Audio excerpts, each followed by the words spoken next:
Little small town Niles has this brutal, savage murder. There are kids that grew up locking their doors and being scared when they went to bed at night just because of this case. Roxanne Wood in 1987 was married to Terry Wood. Roxanne and Terry went to the bowling alley and arrived in separate cars. Roxanne left earlier than Terry. He just wanted to keep with the fun he was having, and Roxanne wanted to get home and go to bed. Terry arrives home and notices Roxanne laying in the kitchen. He notices a pool of blood on the floor. She was bleeding profusely from her neck. City police, oh my God, my wife has been murdered. My wife has been murdered. I answered the phone, and I could tell something was bad wrong. He just broke down. He just said, "Someone murdered your sister."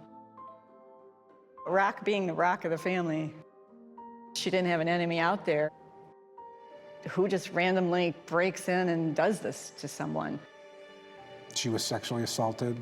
The assailant left his DNA. But in terms of the essential evidence, based on what was there, this went cold fairly quickly, did it not?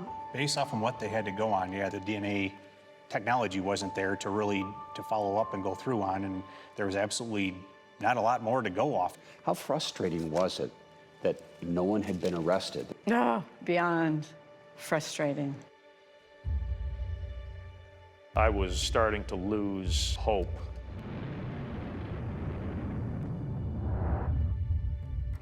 Dr. Ashlyn Kirsten and I had been talking about involving the students at Western in a cold case project.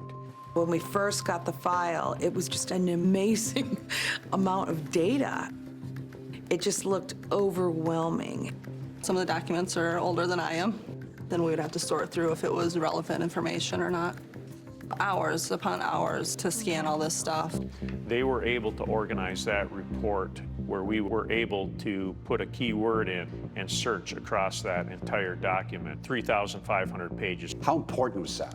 Hugely important. I was hopeful that we would be able to solve the case or move the case forward, or that someone who came after us would. The first thing that I did was I requested access to the case file. It was very easy to read through quite quickly due to the work of the students. Gabriela Vargas is a genetic genealogist, probably one of the best in the country, if not the world.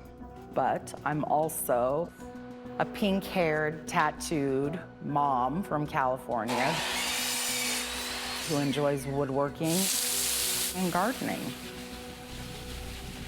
Describe the size of the DNA material that you had to work with. It was 28 picograms, so small that you could never see it with the naked eye.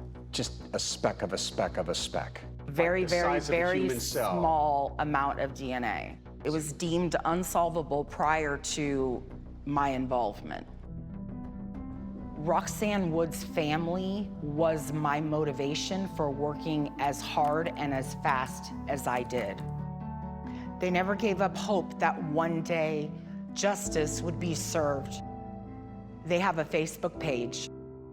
Janet Wood had made a post on the page, "One day, Rock, one day."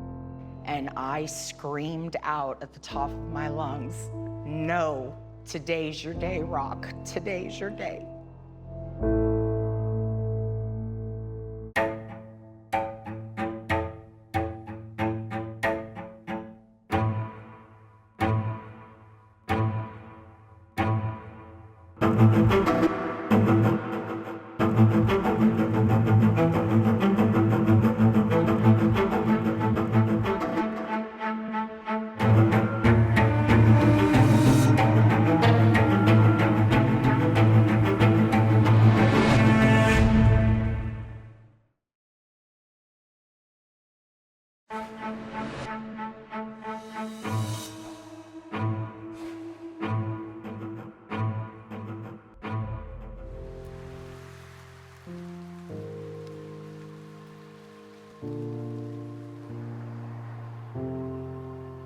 Brad Woods remembers February 20th, 1987, like it was yesterday. He was just 14 years old. I was getting ready for school, and I can remember my mom pounding on the bathroom door saying to hurry up. She needed to talk to me. Hours earlier, Brad's 30-year-old sister Roxanne, known as Rock, had been nearby in her Niles, Michigan home alone when she was viciously attacked, her throat slashed. When I came out, she had told me that she had gotten a call that Rock had been killed. Devastated, Roxanne's family couldn't imagine why anyone would want to harm her. She always made people think you were her best friend. She just loved everyone. High school graduation, gorgeous hair. She definitely had the hair. She was tall, statuesque. She dressed to the nines. That was very important to her. She was very classy. Janet Wood could not help but admire her older sister. Their parents were divorced, and Roxanne had taken on a maternal role with her siblings. With divorced parents, a lot of times you feel like you're being shuffled between, house to house. And the one thing that was always stable for me was Rock. She was being mom to you. Yeah. Rock, she was always there. She was your rock. She was. Roxanne's last name would eventually change from Woods to Wood. In walks Terry and Rock. After meeting future husband Terry Wood, shortly after she graduated from high school. She was working at his father's company. Terry was still in high school on the wrestling team. And in he walks, and he's in his wrestling shorts and whatever. She said that was the nicest looking legs she ever saw. And she was just smitten by him right away. Roxanne and Terry married in 1982. She said it was the happiest day of her life. 6 years later, Janet would change her name from Woods to Wood as well when she married Terry's brother Rob. Both brothers wound up working for the family business.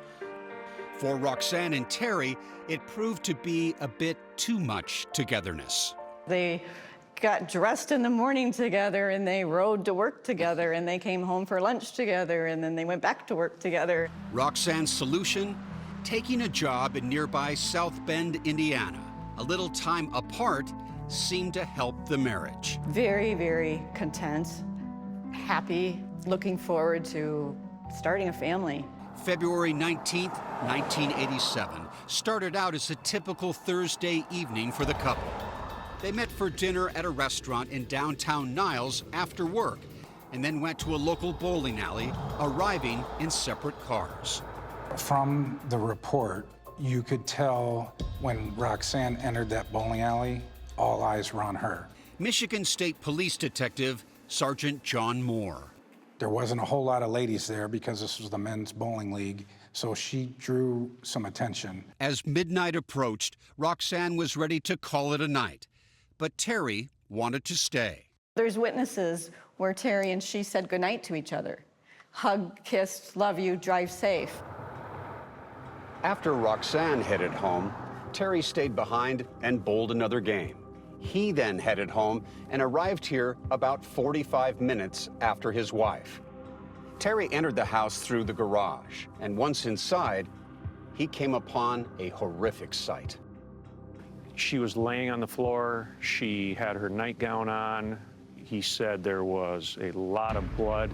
According to Detective First Lieutenant Chuck Christensen, Terry said he rushed over to Roxanne. He got behind her, according to him, and picked her head up and held her head in his hands. To see if she was alive? To see if she was alive, yes. Finding no signs of life, Terry grabbed the phone and called the local police station. She is dead. She has been cut. Terry noticed that her panties were down around her knee/ankle area. Her nightgown was pulled up. Now listen to me, okay? At times, Terry seemed to get belligerent with the person trying to help him. I'm gonna get some information from you. I want to get a car started, okay?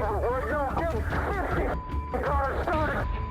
No, they are started. No. The dispatcher kept Terry on the phone. Don't scream into the phone because the phone distorts and I can't understand you that well, okay? You got a recording. No, I'm trying to get some information from you, okay? Yeah, right. Terry's aggressive demeanor on the phone quickly became a red flag, according to investigators. Is that suspicious behavior to you? It's a bit suspicious. Typically, they're in shock, distraught, but not normally do you hear that anger component in there to the level that it is in this one.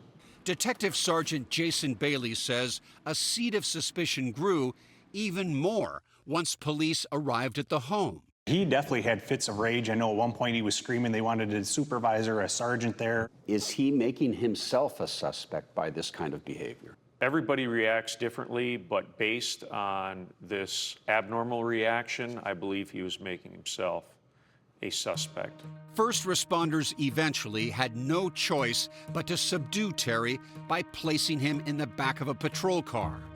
And when they drove him down to the police post for routine questioning, Terry quickly asked for an attorney, which set off more alarm bells for investigators. The detective at that time told him within 5 to 10 minutes, "You did this, and I will not rest until I put you away forever." An investigator said that to Terry. Terry. I believe you're the killer. I believe you're the killer, and I will not rest until you're behind bars.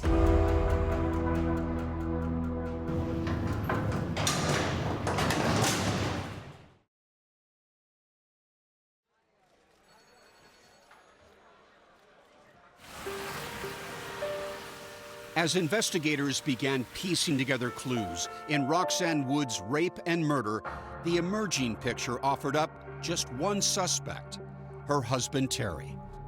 There was no sign of any forced entry. Did that raise eyebrows? Absolutely. But Terry told police they'd been having problems with the lock on the back door, claiming it didn't work. Investigators, however, remain suspicious. We have a sheath up here of a fillet knife located near the body. That fillet knife, presumed to be the murder weapon, had been taken from a kitchen drawer. It was never found. That would be odd that a killer would come to a house without a weapon. Terry told police that he'd slipped in Roxanne's blood as he lifted her head to check on her. But there were no blood smears indicating he'd actually done that. Investigators thought they discovered a potential motive when they looked into Roxanne and Terry's past. We did uncover a extramarital affair by both parties. By both parties? Yeah. And so when you have a murder like this and you learn there was some infidelity, are you wondering, could jealousy have been a motive? Absolutely. I remember the detective saying it was rage. Only someone close to her would have this kind of rage. I never bought that. Janet firmly believed in Terry's innocence. I just knew him too well, so that just didn't fit with what I knew. Terry wasn't a rageful guy. He may have a sharp tongue occasionally, but never a violent person. Despite strongly suspecting Terry, investigators didn't believe there was enough evidence to charge him.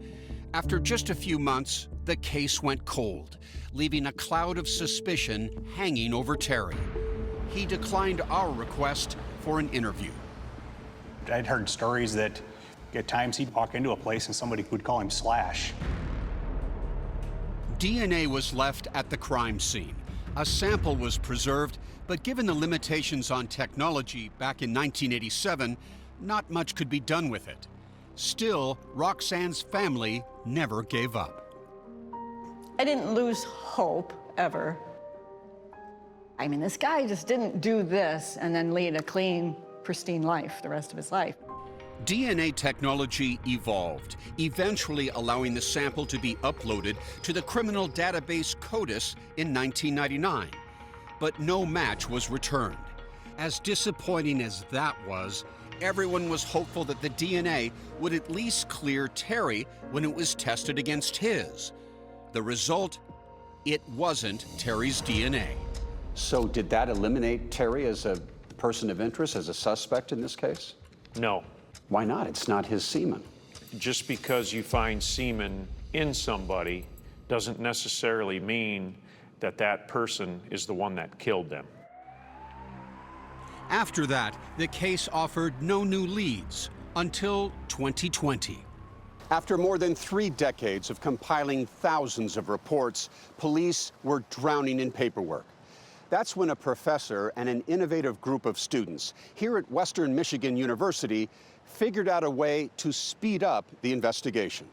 The real world experience, I think, is priceless. See that marine? Dr. Ashlyn Kirsten teaches a criminal justice studies program.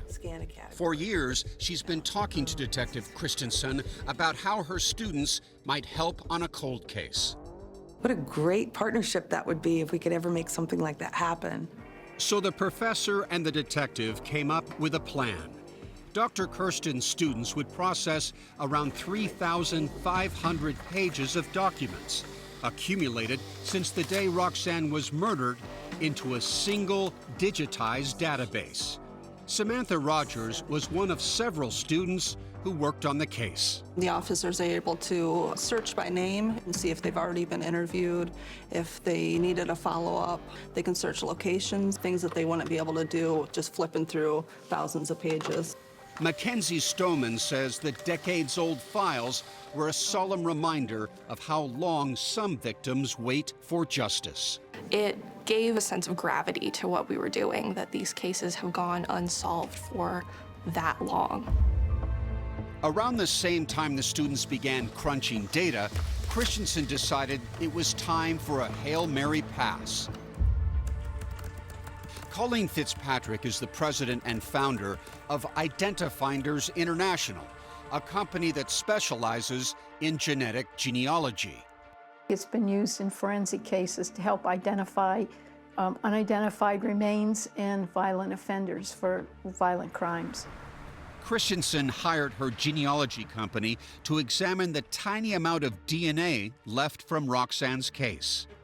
We found out there was what I would call a gnat's eyebrow of DNA left, about 3% of what we normally use. That was the lowest amount of DNA we've ever had to work with to solve a case. Identifinders spent about 10 months working with the data the sample produced, but came up empty. It really did feel impossible. It really did. Then one day in April 2021, Colleen happened to be chatting with investigative genetic genealogist Gabriela Vargas, who worked as a consultant for Identifinders.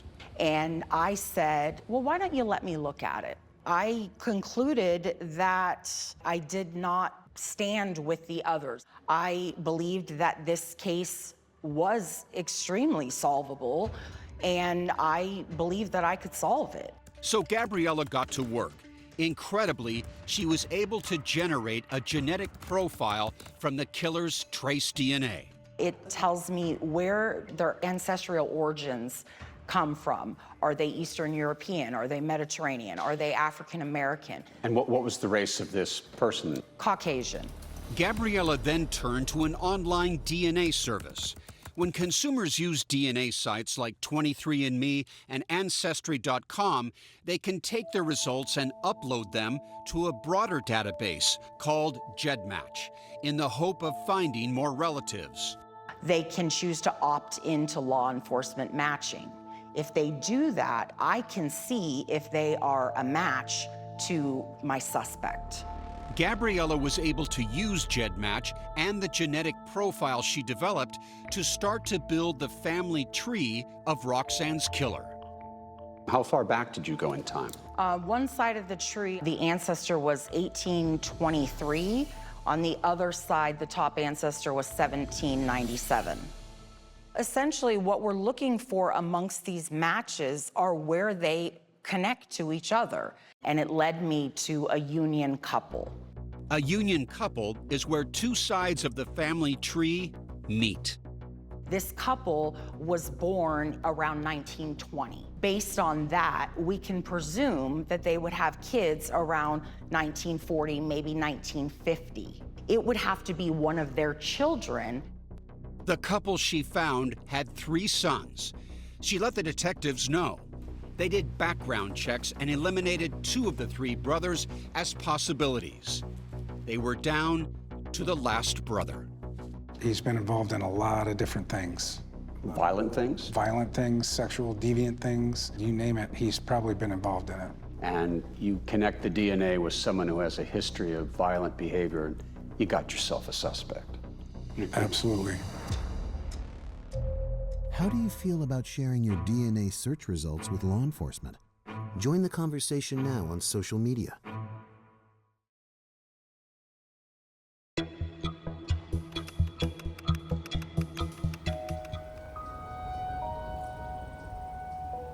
After 34 years and one last chance at solving this case, with a speck of DNA too small to see with the human eye, Detective Chuck Christensen's daring bet paid off big. And to know that we had come to this point was simply amazing. Michigan State Police now believed they had finally tracked down Roxanne Wood's killer.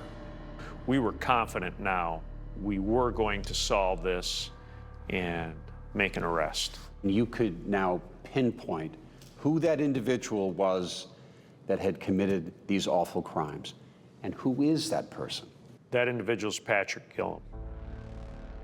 Patrick Gillum, a man who was living just a few miles from where he allegedly raped and murdered Roxanne Wood.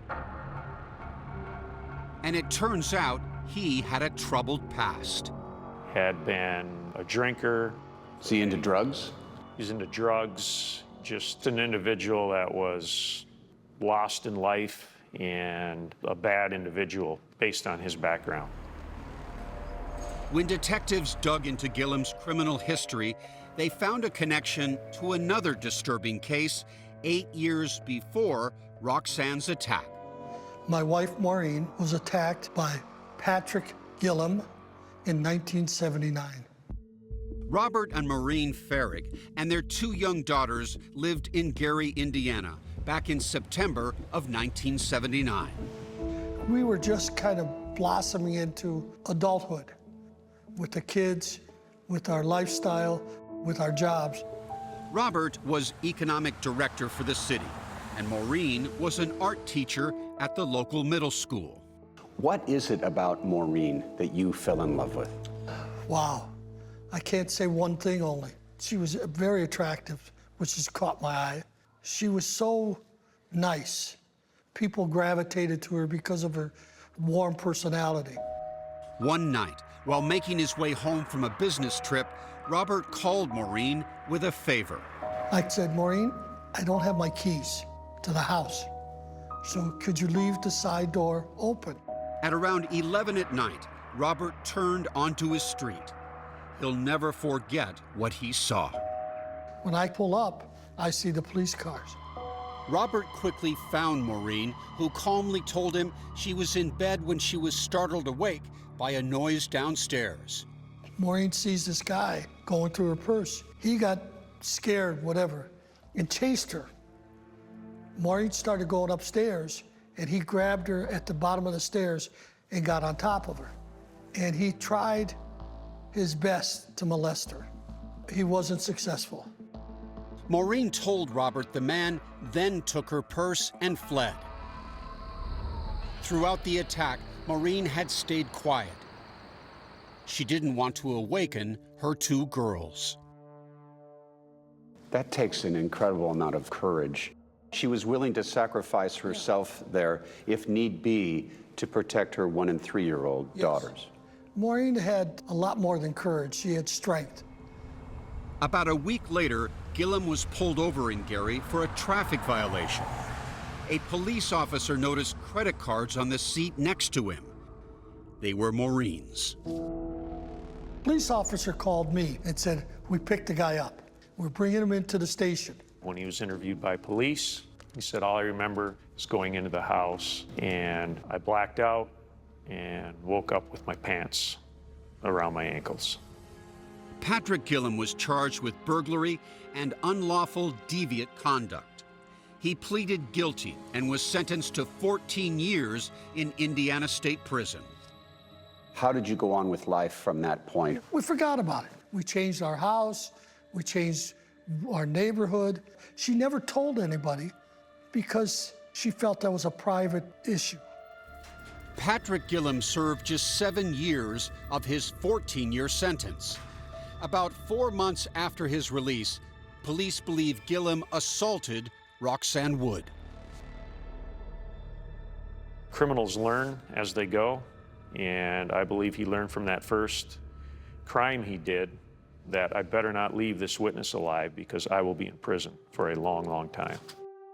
Maureen died in 2018 from cancer, not knowing anything about the Roxanne Wood case. Now, armed with their DNA evidence, investigators were ready to move in on Patrick Gillum. At this point, we decide to get a surreptitious sample to compare to the profile that we had from Roxanne Wood from the scene. And we do this through our undercover surveillance team. I'm Ryan Cotty, and I am a trooper with the Michigan State Police. And you do some undercover work from time to time? I do. I'm assigned with the Fugitive Recovery Team for the 5th District. In May 2021, Cotty and his team surveilled Gillum in South Bend for days on end and picked up a crucial clue that would aid them in collecting his DNA. We noticed that he was a smoker. And why does that help you? Just in the simple fact that, when you're smoking, it's a great source of DNA. You have your lips directly on the butt of the cigarette, and your saliva gets in the cigarette. Hot on Gillum's tail, the team witnessed their target flick a cigarette butt outside his truck window while driving. And so, oh boy, you're rubbing your hands, you're going, this is going to be that final piece of the puzzle that you had talked about, Yes. right? Yes. But there's a twist. We sent that up to the lab right away. A couple days later, the lab director calls me and he said, it's not a match.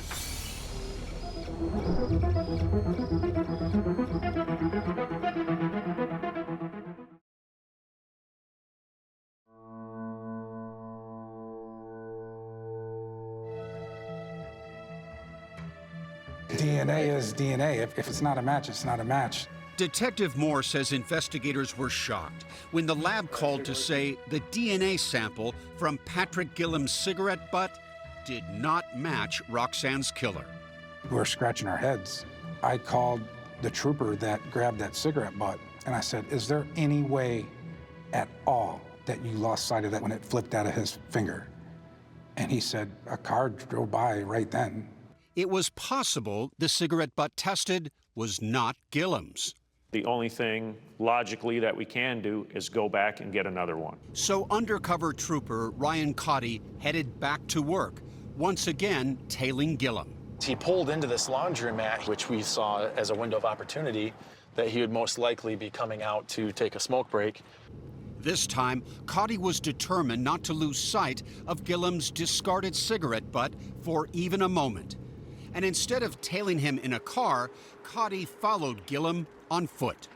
I'm not a smoker, and there was a gas station right over on the corner that I saw, and I was like, well, I need to go over and get a pack of cigarettes and sit on the curb next to the laundromat. He came and took a seat probably about 6 to 8 feet away from me, and we had a smoke together. So how did you strike up a conversation with him? I just tried to say hi to him, made some small conversation. He liked the Red Wings. It wasn't long before Gillum finished his cigarette and went back inside. I saw him throw his cigarette, which was right in about this area. So it was a great situation because the cigarette was by itself. So I pull out a glove and go over, and I picked the cigarette up with my hand. Was it still smoking? Oh, it was still warm. Yes, it was. So I wrapped it up inside that glove. I stuck it in my pocket and headed out. Investigators held their breath until the results from Gillum's cigarette butt came back. It was a perfect match to the DNA left at the 1987 crime scene. I was ecstatic. I was very, very happy. But investigators were not yet ready to make an arrest, opting to bring Gillum in for an interview in July 2021. You're not in trouble. You're here voluntarily. Detective Bailey says they told Gillum they needed to question him about an old case. Do you know anybody by the name of Roxanne? He explains to us, I know 2 Roxannes, and he said one's a stripper, one's a drug addict. Gillum was shown a picture of Roxanne Wood. That girl look familiar? You ever met her before? Never met her. Maybe that's a newer picture, and here's an older picture. Then, Gillum was shown a second photo of Roxanne. Never seen her, never met her, don't know who she is. And I said, well, we're here to talk to you about her. This woman's been assaulted. This is too much for me, man. You can see his body just tense up and almost to the point of hyperventilation. Hands started shaking, threw his hands, back in the air. I've never had a reaction out of somebody like that in 23 years of doing this. Does he continue talking? I gotta talk to my lawyer. At that time, he requested to speak to his attorney. I gotta talk to my lawyer, man.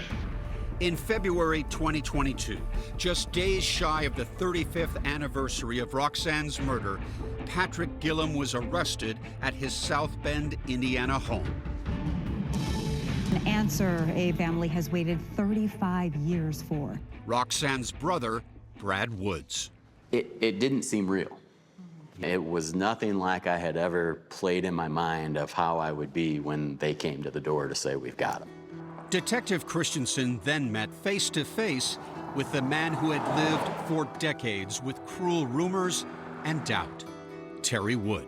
I sat him down, explained he was no longer a person of interest, and we knew he had nothing to do with it. How did he react? He was very emotional. He started crying, of course, was bewildered and in shock. As a 35-year-old burden was lifted off Terry, the hammer was about to fall for Gillum. You're under arrest, okay? Investigators questioned him for 5.5 hours at a police station in South Bend, with Gillum only asking for an attorney at the very end. At times, he spoke in circles. I can't believe I did it if I did it. Well, you're saying I did, so. When pressed on it, he kept saying, you guys are telling me I did this, and if I did this, I'm a monster. I'm a monster, man. If I did that, that's a monster. That's a monster, man. Only a monster would do this. Let me ask you this. How do you think your DNA was found with her? I have no clue. How do you think? I have no clue, man. Said that several times during the interview. When he was confronted with the case facts, he kept saying, I don't remember. I don't remember, man. I don't remember doing that. But Janet says Gillum's reaction when he was questioned 7 months prior proved he was lying now. He visibly reacted, shook like a leaf, leaned back in his chair, pounding his chest. I gotta talk to my lawyer. I think I need a lawyer. You tell me he doesn't remember what he did. Gillum was charged with Roxanne's murder, but had a golden opportunity to apprehend him. Decades earlier, slipped through investigators' fingers. I truly believe that I would have been raped and murdered. See more of the evidence and timeline at 48hours.com.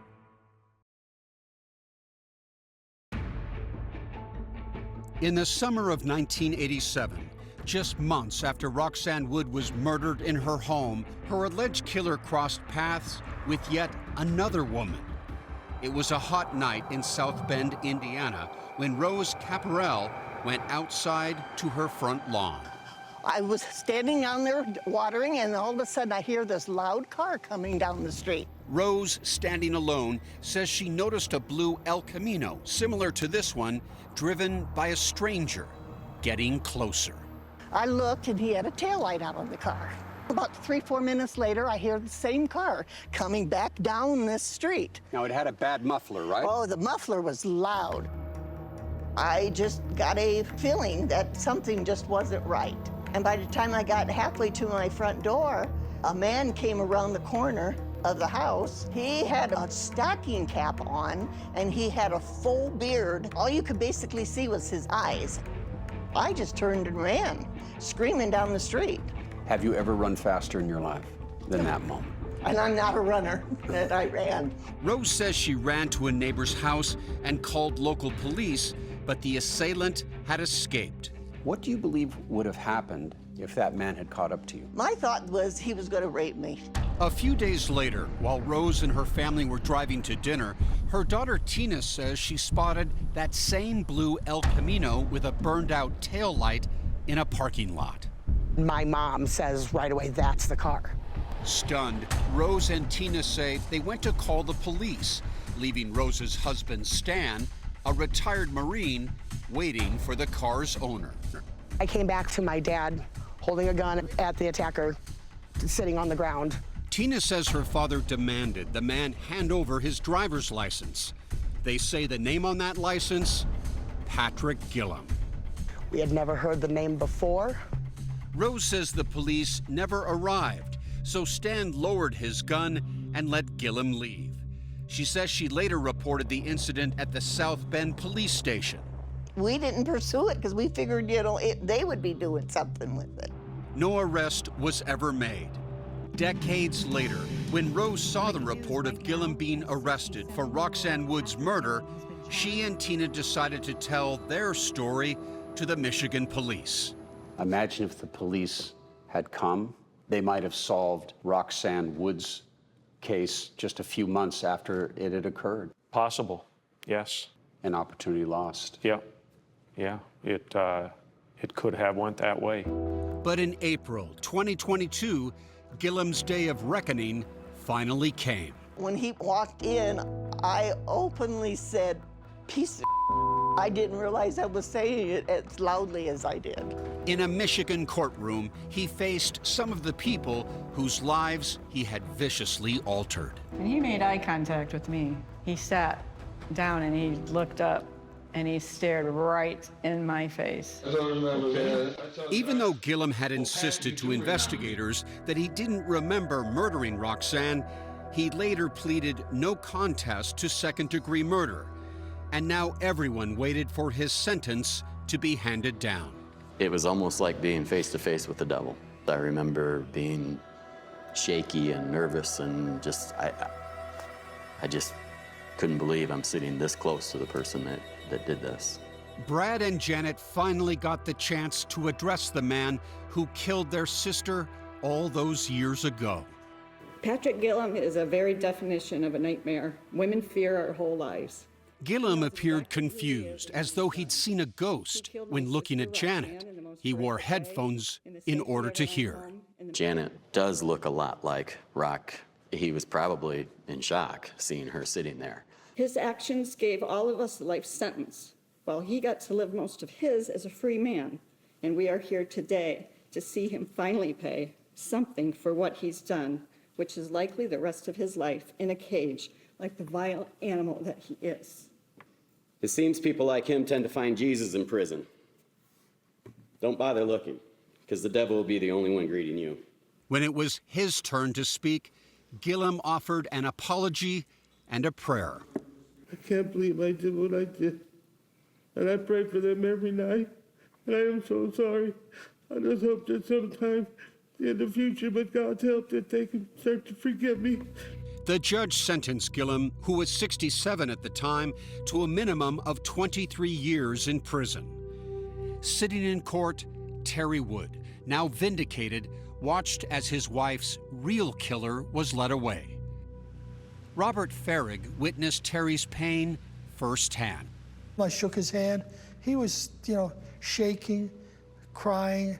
I felt more empathy for him than I could for any other person I've met. Terry was cleared, and his wife's killer found, thanks in large part to advances in technology.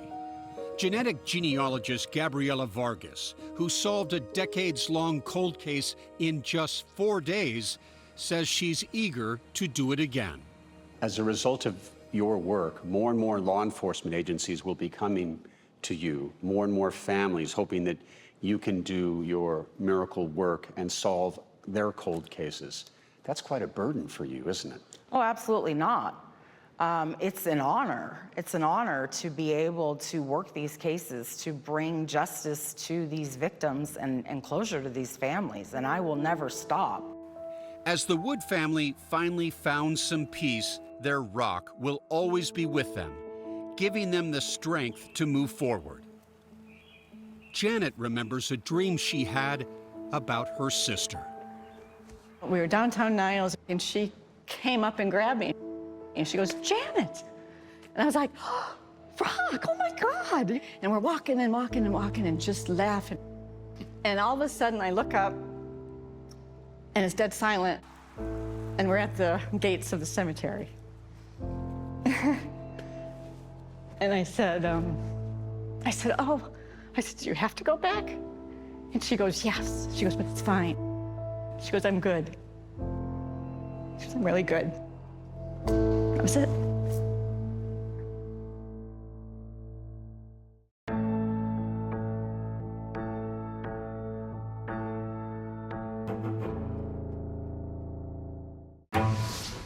Her home became a crime scene. I knew my mom was in distress. Her mother's fiance dead. It was shock. What really happened? I didn't even know what to think. What Angelina saw. 48 Hours, Saturday on CBS and streaming on Paramount Plus.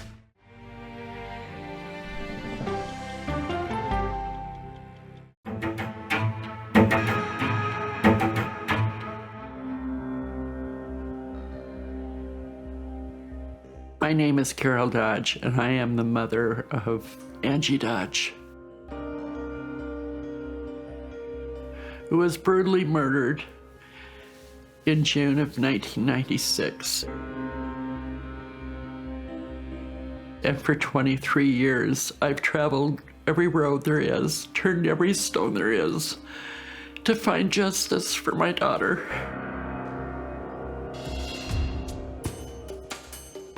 As the officers arrived at the crime scene and found Angie Dodge laying on the ground, and it was obvious that there was a very brutal murder that had happened, a lot of blood. During the investigation, we came across a significant amount of DNA that we believe is from the killer. Would you say that this crime scene provided really good evidence? Excellent evidence. For nearly 2 decades, police could not find a match to the killer's DNA. So in 2014, they went way outside the box and searched a public DNA database owned by Ancestry.com. It led us to this Michael Essery Jr., who just happened to be a filmmaker. Films of homicide, kind of a murder mystery filmmaker. Then he cuts off her head. My name is Michael Essery. I'm a filmmaker and was a suspect in the Angie Dodge case. Murderabilia. It was then I knew it was a girl, and she was young. Got me the reputation of being a person who is really into murder and things like that. And I shoved her body over in the shower and just kept stabbing her. It was pretty creepy. We had Louisiana State Police call him. He had agreed to come down to the state offices there in New Orleans. The majority of the time that I was in the interrogation room, I just didn't know what they were talking about.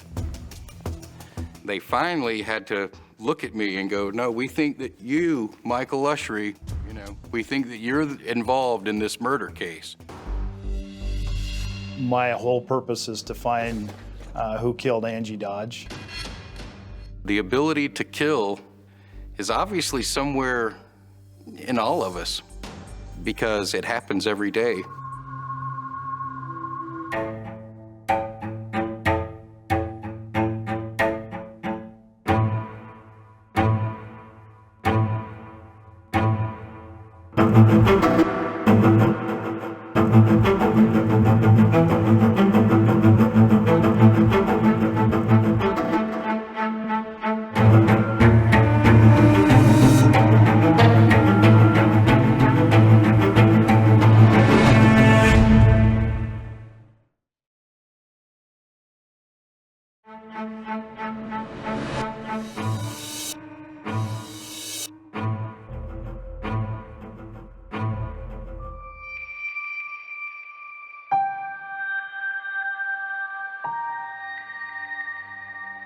Grief has no time limit. I just can't let go. I can't let go of her. Carol Dodge lost her daughter Angie when she was just a teenager. She was just discovering who she truly was and wanting independence. She says, just let me grow up. Let me make my own mistakes. You know, you don't need to watch me. You know, you don't need to be my shadow. It was the summer of 1996 in Idaho Falls, Idaho, a mostly Mormon community where neighbors knew each other by name and doors were rarely locked, says former Chief of Police Mark McBride. But it was really a very quiet, peaceful town overall. Just 3 weeks before her death, 18-year-old Angie got her own apartment in this house. I saw her the night that she was killed. She said, it's so hard growing up. And she laid her head on my shoulder and we just kind of rocked back and forth. And I'm so grateful for that moment. Extremely grateful that my last words were that I love her. The next morning, Angie didn't show up for work at a local beauty supply store. We got a phone call at our 911 center about 11 o'clock in the morning. And one of her friends at work came to check on her, and the door was unlocked. She went in and she found a body laying there on the floor in a very bloody crime scene.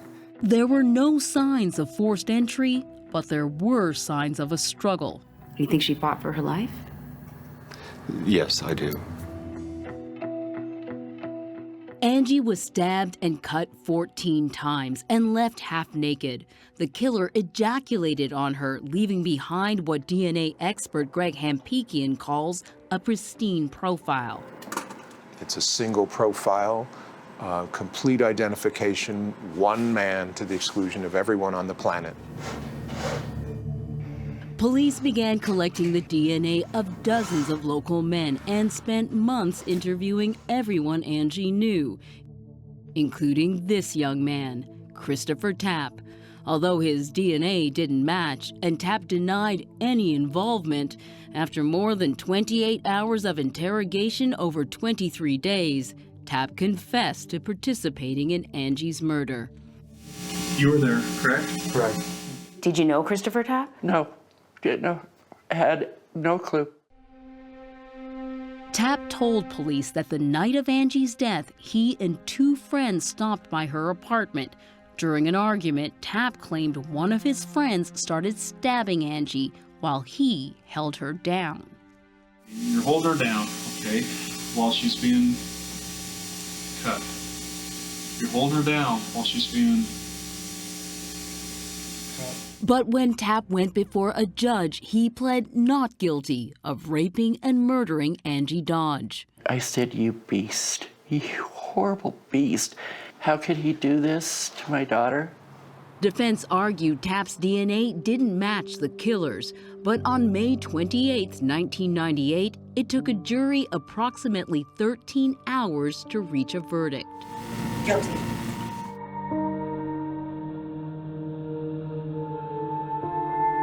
Nearly 2 years after Angie Dodge was murdered, Chris Tapp faced his punishment, with Carol Dodge glaring at him. You are guilty of the crimes of murder in the first degree and rape. His sentence, 30 years to life. But the murder of Angie Dodge was still an open case. Chris Tapp did not match the DNA, and he wouldn't tell police who did. I just couldn't understand why he would go to prison and take a life sentence and not give the other person up.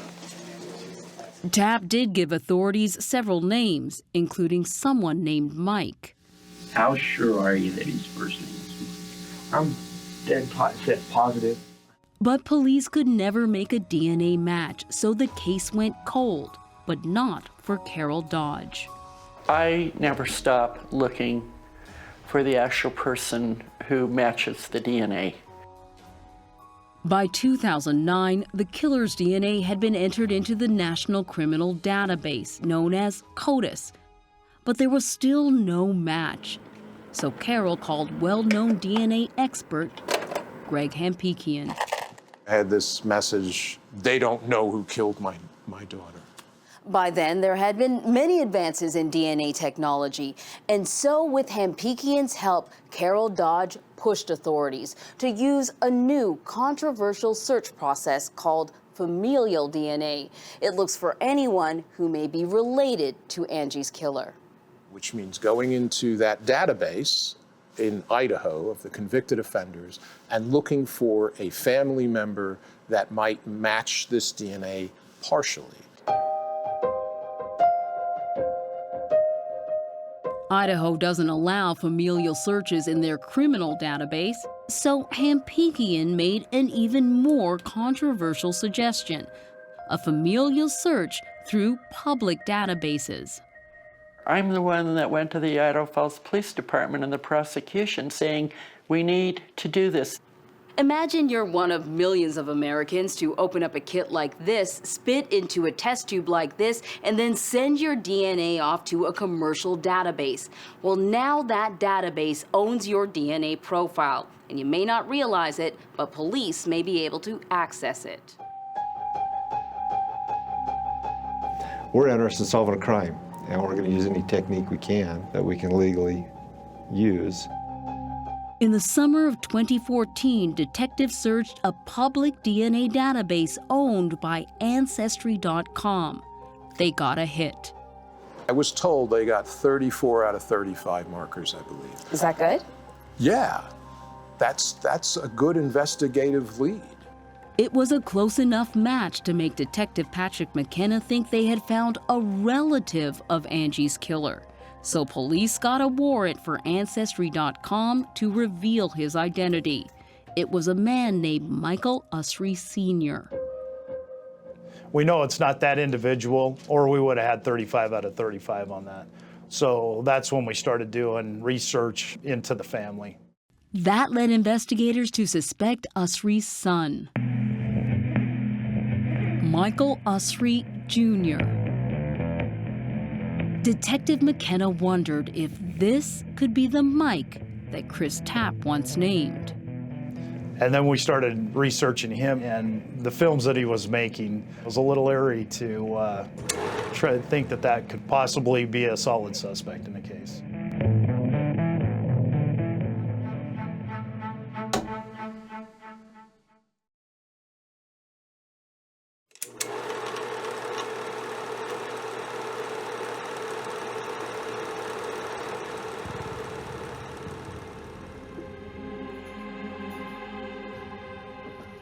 I have to ask you this question. Yes. Do you have a particular interest in murder? I don't have a particular interest in murder.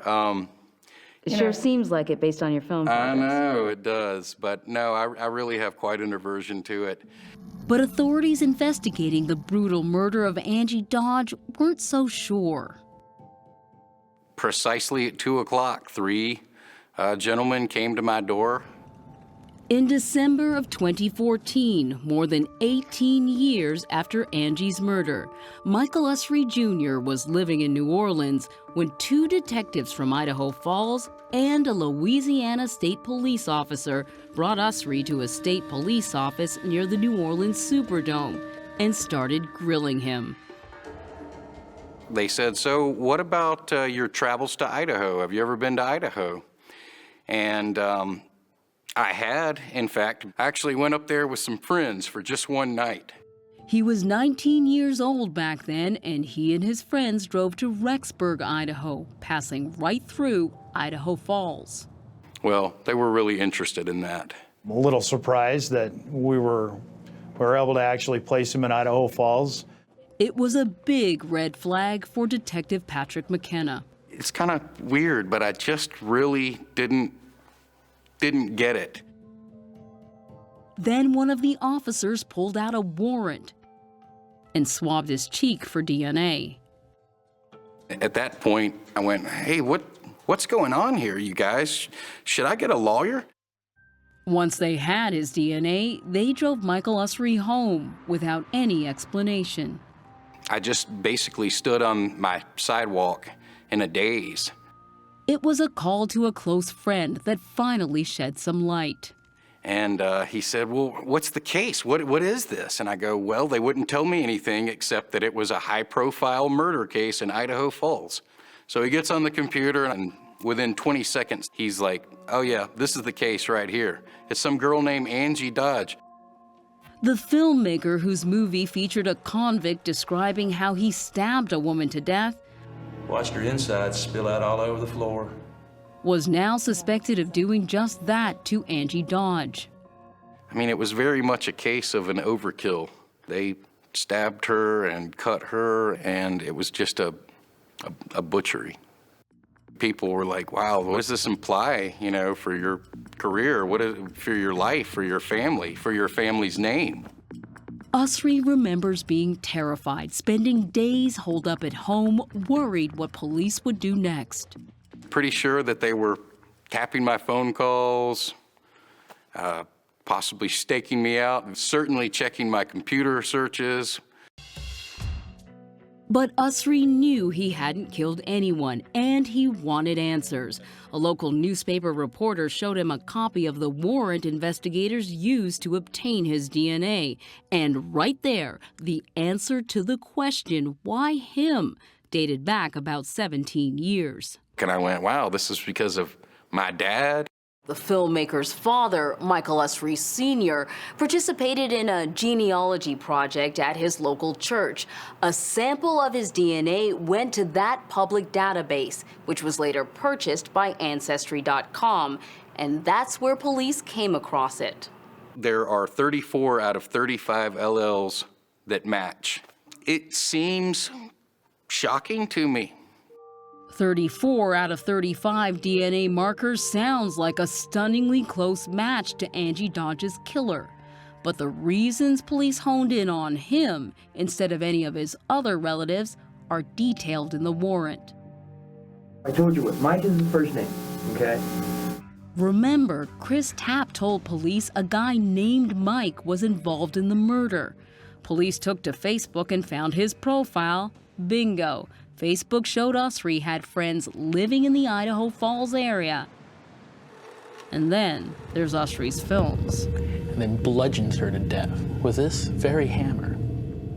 The more Usry read, the more furious he grew that anyone would think he was a killer. But even more troubling was the idea that Angie Dodge's killer might be someone in his family. Just knowing that somebody in my family would possibly do something like that is disturbing. I mean, to say the least, you know?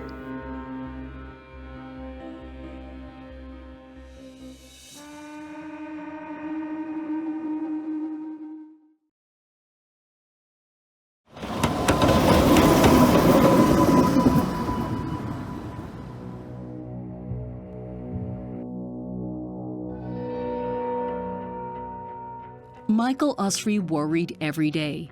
He knew that Idaho Falls police suspected him of murdering Angie Dodge, and the uncertainty of what would happen next kept him up at night. Until January 13th, 2015, more than a month later. They sent me an email, and it says, Michael Usry Jr., we just wanted to let you know that your DNA did not match our crime scene DNA, something you already knew. In an email from police, Michael Usry was officially cleared of the murder of Angie Dodge, but he was still thoroughly traumatized. You were angry at Ancestry? I was angry at everybody. The police, scientists, you know, these database companies. You know, how could they misfire so bad? 48 Hours asked Ancestry.com about Usry's experience. In a statement, they said they will not share any information with law enforcement unless compelled to by a court order or search warrant. Usry's case, they say, was unique and the only time they have received a formal legal request for DNA-related information. After what happened to Usry, Ancestry.com told us they took action. The public database used by authorities was made private and can no longer be accessed by the public or police. Can't control fate and what happens to you, so I just figured that this was there was a reason for this happening. Michael Usry decided he wanted to try and prevent it from happening to anyone else by making a documentary about his experience. He was shocked when Angie Dodge's mother was willing to talk. What he didn't realize is that Carol Dodge had an agenda of her own. She's fairly certain that a killer is in my bloodline. I remember Mike and I sitting down, and I said, okay, Mike, here's a piece of paper. Now I want you to write down from your great-grandfather to your grandfather to your dad. And he did me a genealogy sheet. My grandfather, he had 6 other brothers. Carol just wonders, hey, maybe it's somebody you don't even know. Maybe it's an illegitimate son of one of your pappy's brothers. Despite all that, Carol Dodge and Michael Usry have forged a rather odd, close bond. You're a really special person. You are too, Carol. And after hearing Carol and Angie's story, the focus of Usry's documentary changed dramatically to Carol Dodge's search for her daughter's killer. He immersed himself in the case, starting with the man who had confessed, Chris Tapp. How many times did you stab her before you let go? That first time. Usry quickly learned that Chris Tapp was now claiming his confession was forced.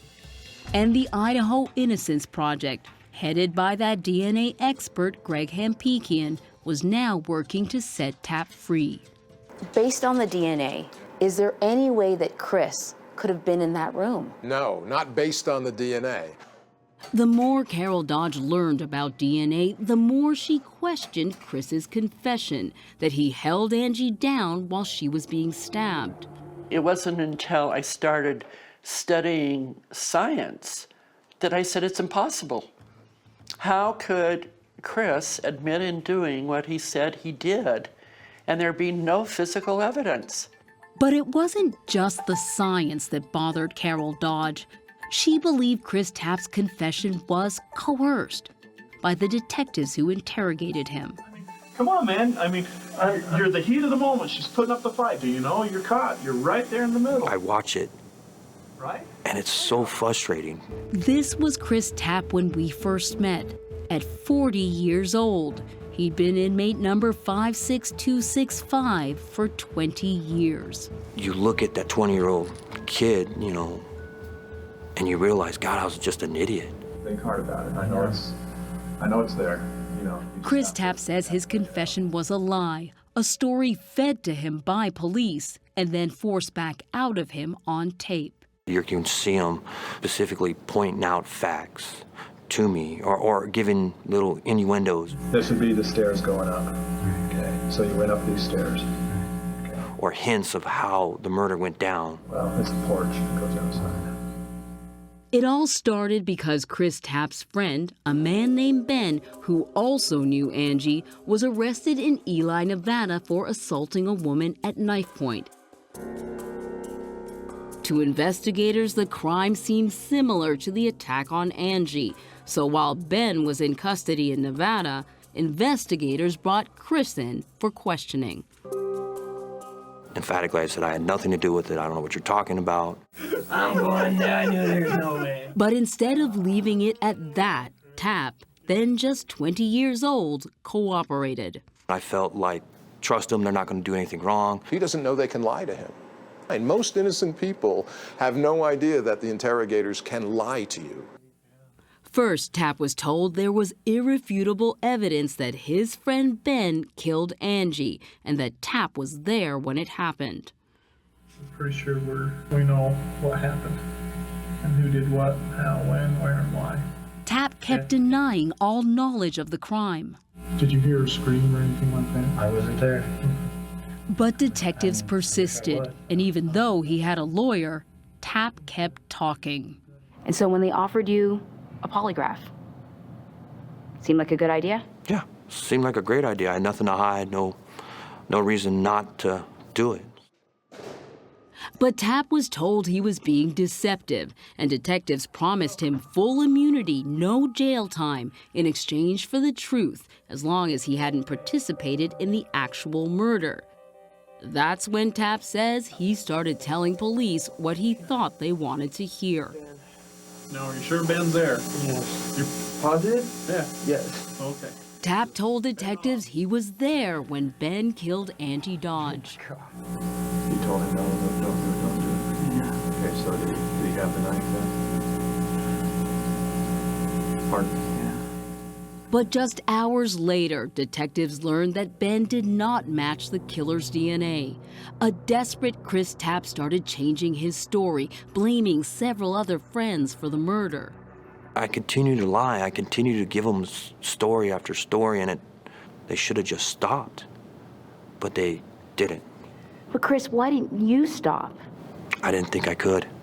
When none of the men he named matched the DNA, Tapp says police still refused to let up. After 23 days and 7 interrogations, Chris Tapp confessed to participating in Angie's murder, and authorities voided his immunity agreement. You're holding her down, okay, while she's being cut. You're holding her down while she's being cut. That's what was the end of it all. That's what brought me to prison. Authorities have repeatedly dismissed Tapp's claims of a forced confession until an astonishing discovery would change the game. Never before seen videotapes of 7 polygraph exams administered to Chris Tapp. Tapes that convinced even Carol Dodge that Chris Tapp is innocent. Chris Tapp basically just got railroaded. Carol Dodge took on a new mission to free the man convicted of her daughter's murder and find the killer who left his DNA, even if it turned out to be a member of Michael Usry's family.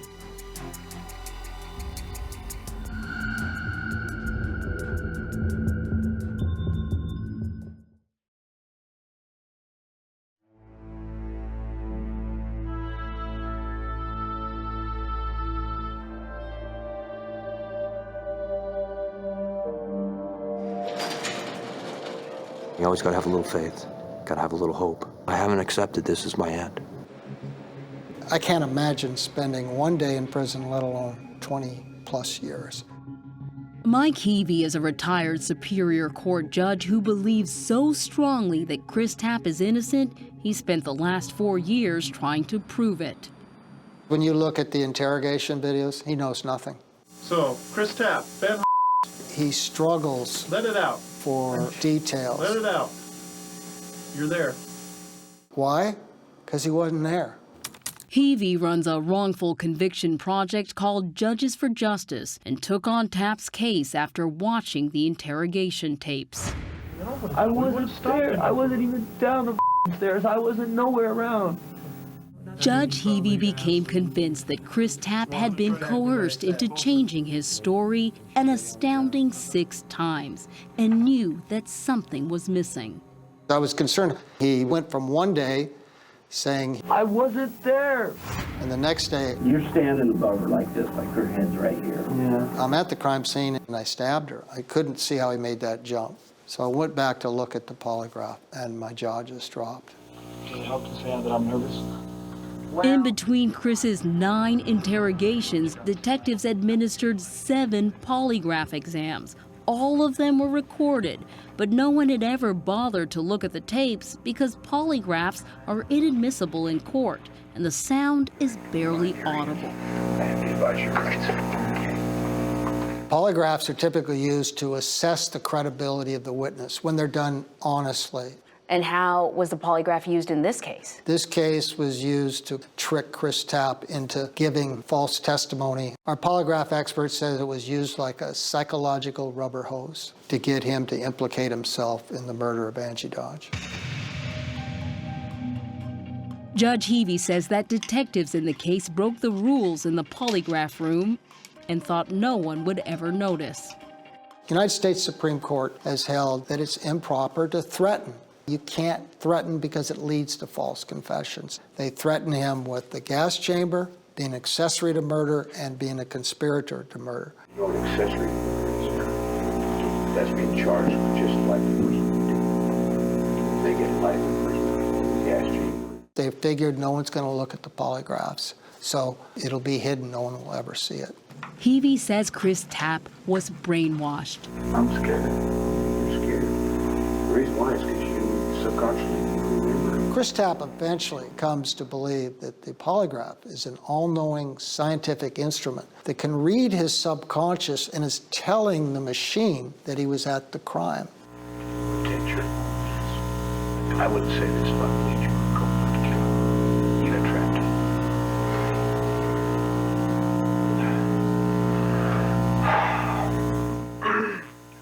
Chris finally says, yes, I stabbed her because Ben threatened me.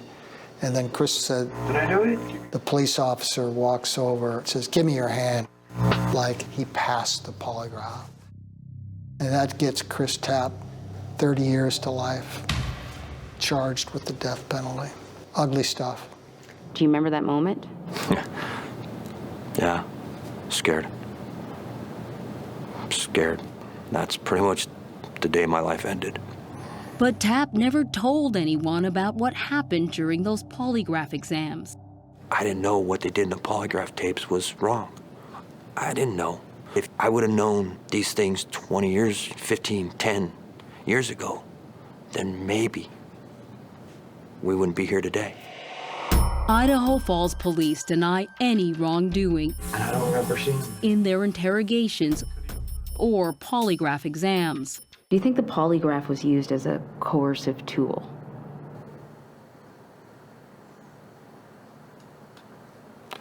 Well, I don't know that was the intent. I think the intent is to find out the truth. Over the years, the courts have upheld Tapp's confession as valid and admissible and not the product of coercive police conduct. I don't think they were trying to cause harm. It wasn't any malicious intent, I don't think. It's hard for me to wrap my head around what the police are thinking. John Thomas is Chris Tapp's appellate attorney. It's okay. You made a mistake. Just say, hey, I made a mistake. We got the wrong guy. Let's all rally around and let's get the right guy. Mike Heavey was hoping that the newly discovered polygraph tapes would be enough for a judge to grant Chris Tapp a new trial. Those polygraph videos, now new evidence, they're the wedge to get Chris in front of a judge to see the coercion that went on. I hope he walks out a free man. It's not often you hear the mother of a victim say that about the only man serving time for her daughter's murder. True.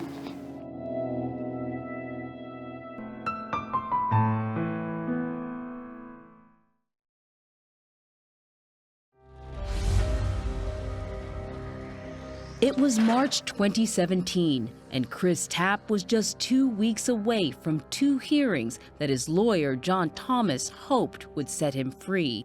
We have too much evidence showing that Chris Tapp wasn't there. Have you ever found DNA that matched Chris Tapp at the scene? No. But Police Chief Mark McBride maintained that given Tapp's confession, the absence of his DNA at the crime scene proved nothing.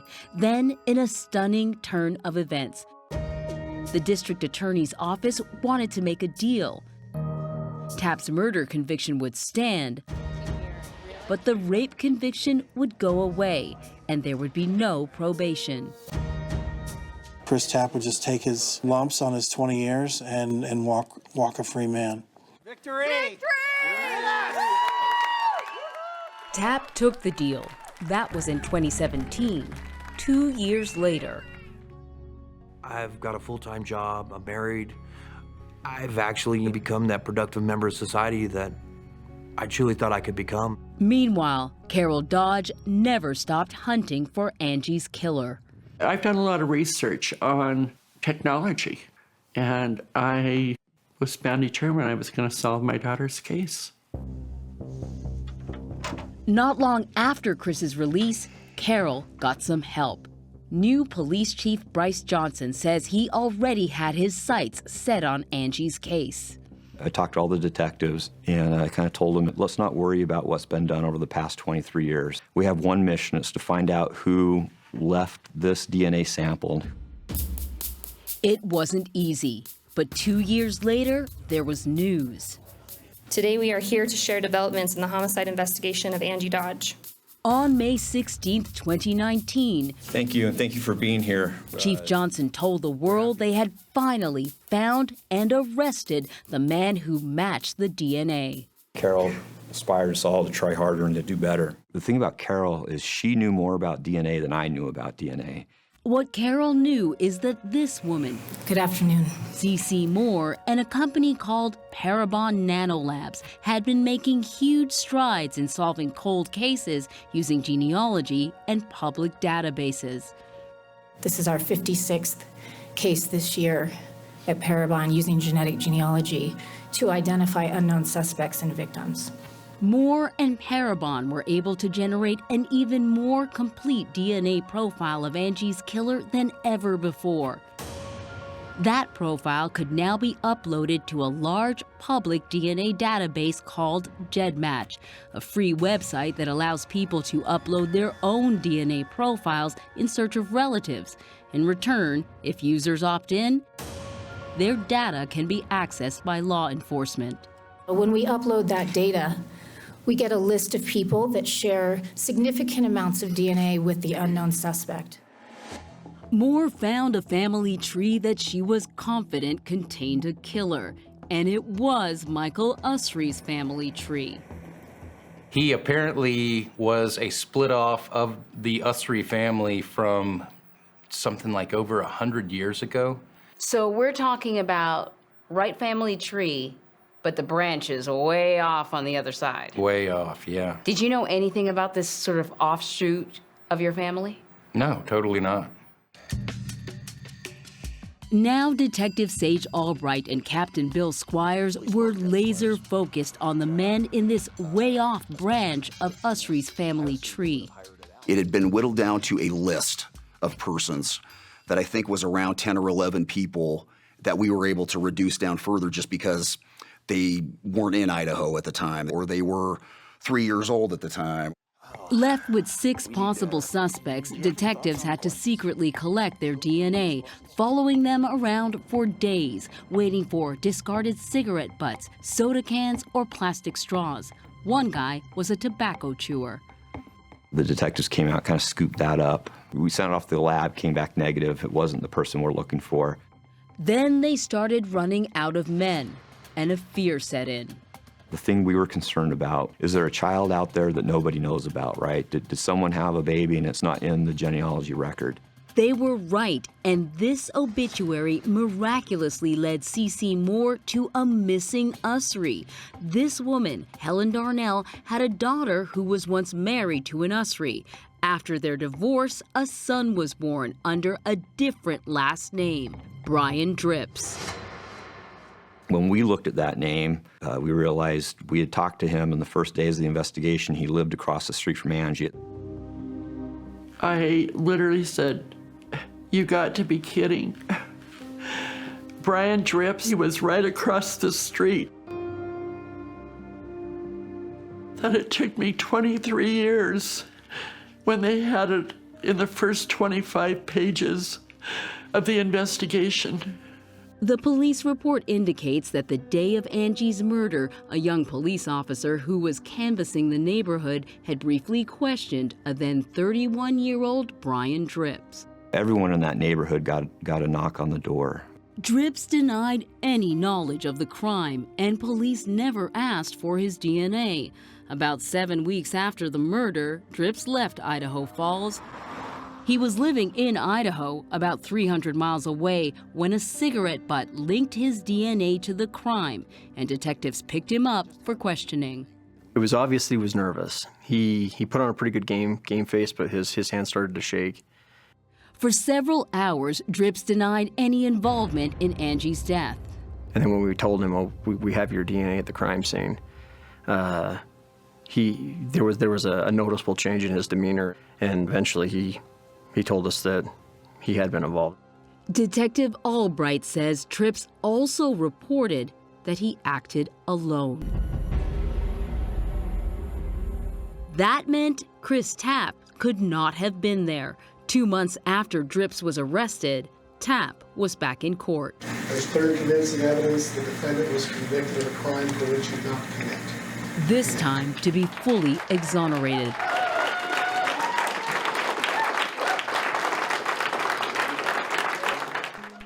This case is the world's first exoneration by way of genealogical DNA testing. I'm extremely happy for him. I hope that he can piece together his life again. But Usry says he still has doubts about the use of genealogy. Kind of a scary thing to me to think about what this world is going to be like if all of our genetic codes are in a computer database. Once it's in a computer, that's almost like more permanent than carving something in stone nowadays. But I think that we really, really need to be cautious and take a step back and look at this technology. Carol Dodge disagrees. Without technology, without genealogy research, we would have never found Angie's killer. It is the key that opens the door to justice.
My name is Reggie Reed.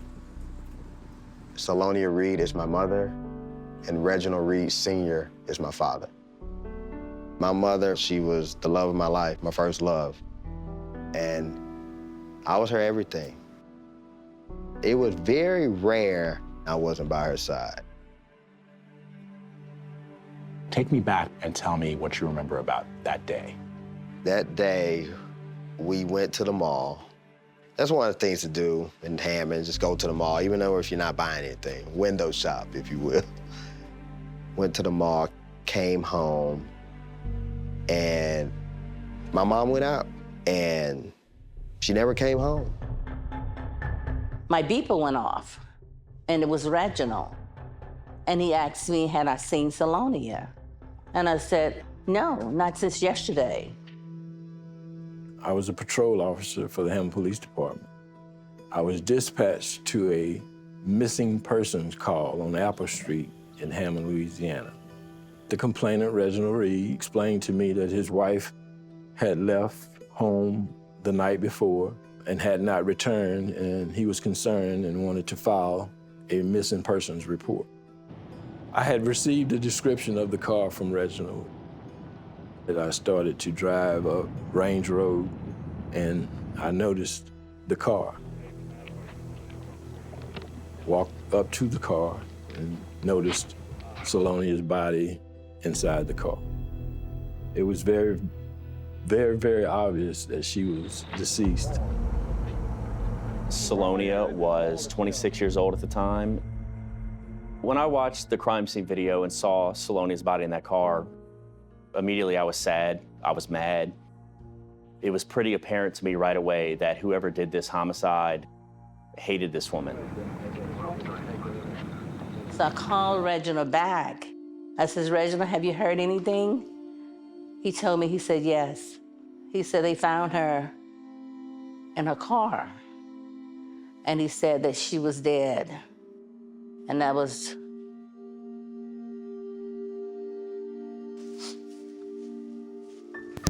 I was interviewed after she was murdered as a 6-year-old. Okay, can you tell me your name? What's your name? When I watched that video over and over again, Okay, the day before Sunday, what did you do? what I see is a 6-year-old boy that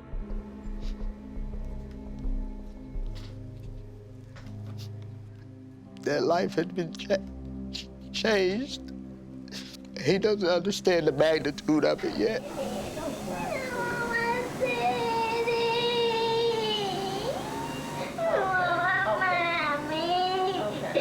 And you're asking me, you trying to find out who killed my mother. Do you remember seeing her leave? You did? Anytime a young woman Saloni's age is killed the way she's killed, I think most people right away would assume the husband did it, right? And that's the easy way, that's the stereotypical way. But it's also not out of the realm of possibility that this was some killing for another reason. From that day on, my life changed forever. It just begs the question, why?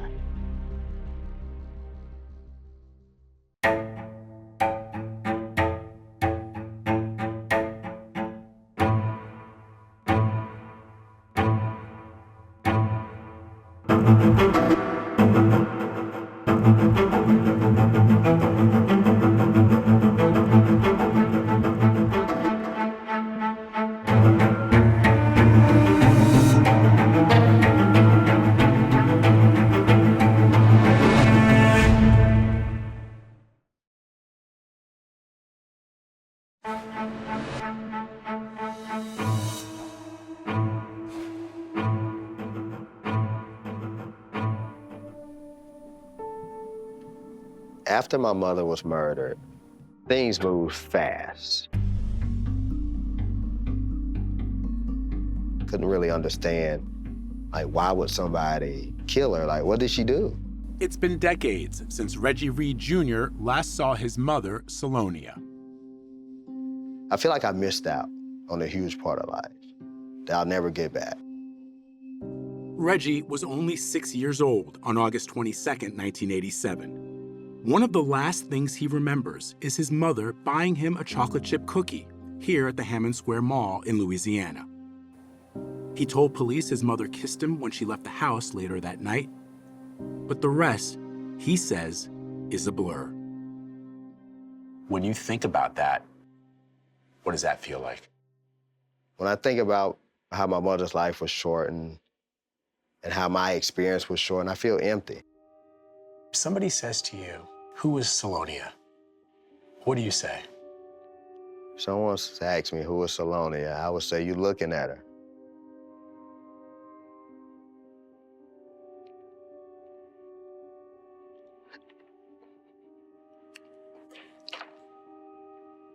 Because based on the description, the memories, and what things people have shared,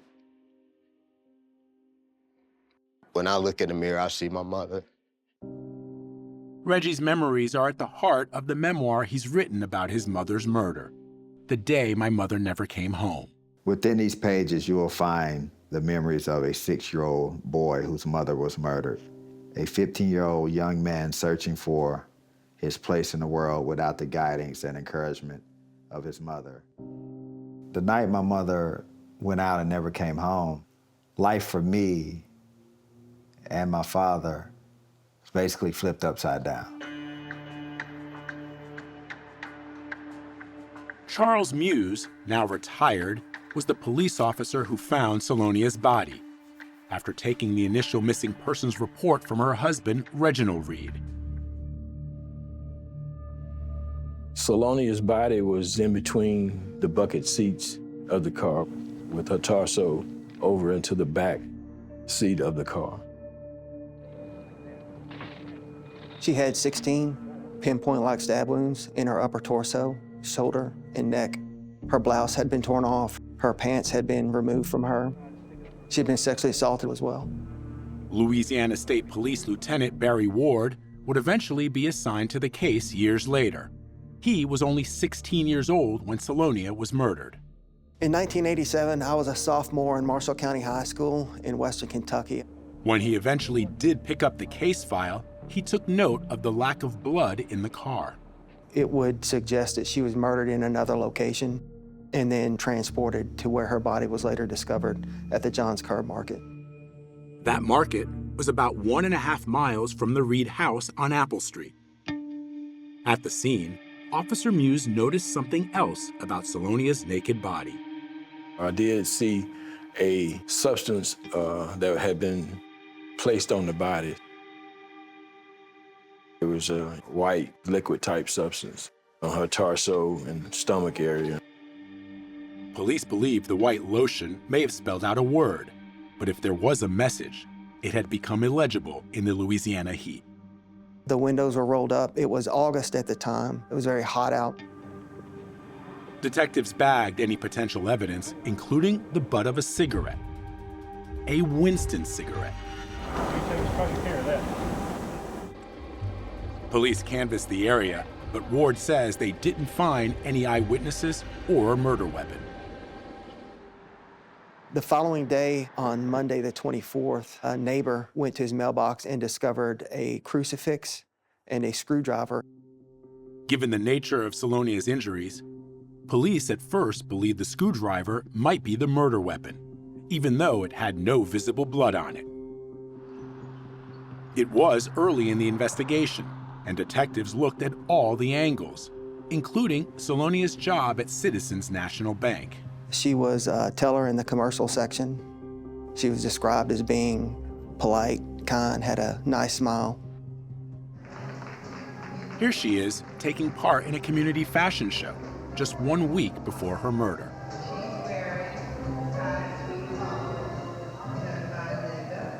Salonia and Reginald, who was a Marine and later a car salesman, met during their high school years. Salonia was known for being devoted to little Reggie, as everyone called him. But the night she disappeared, she left the 6-year-old at home with his father, according to what Reginald told police. He and his son, Reginald Jr., were going to stay and play video games while she went out to a local bar with her girlfriend.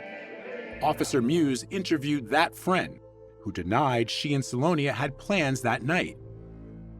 Reginald told police he suspected Salonia had a boyfriend and admitted he and his wife had personal differences.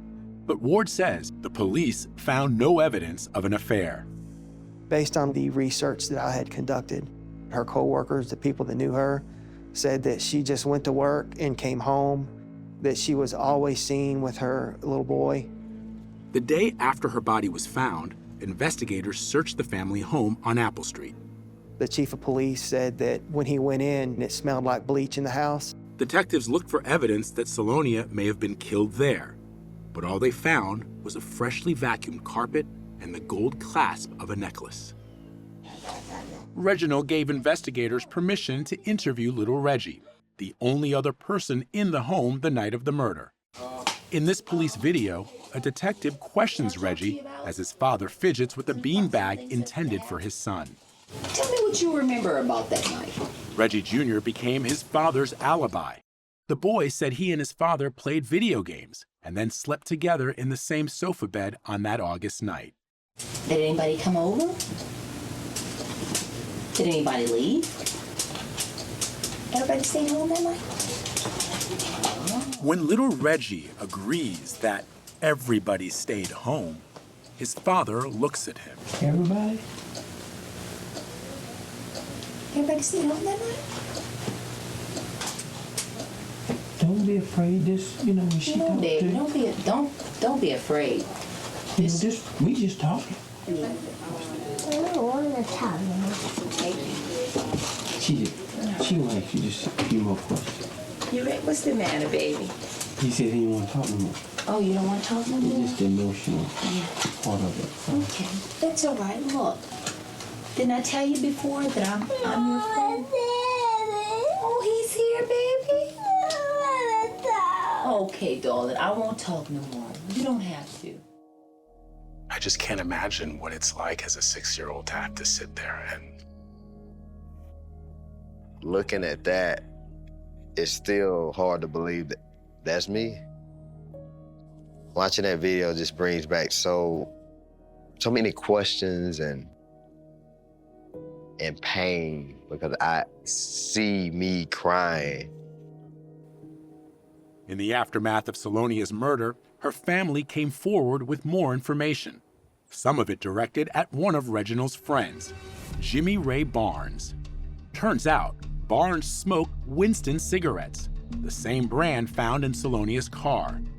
And Salonia's sister, Gwen Smith, said that Salonia did not like Jimmy Ray. Apparently she knew Jimmy Ray's voice because she started screaming, "Come inside, I don't trust him." So she was scared of him.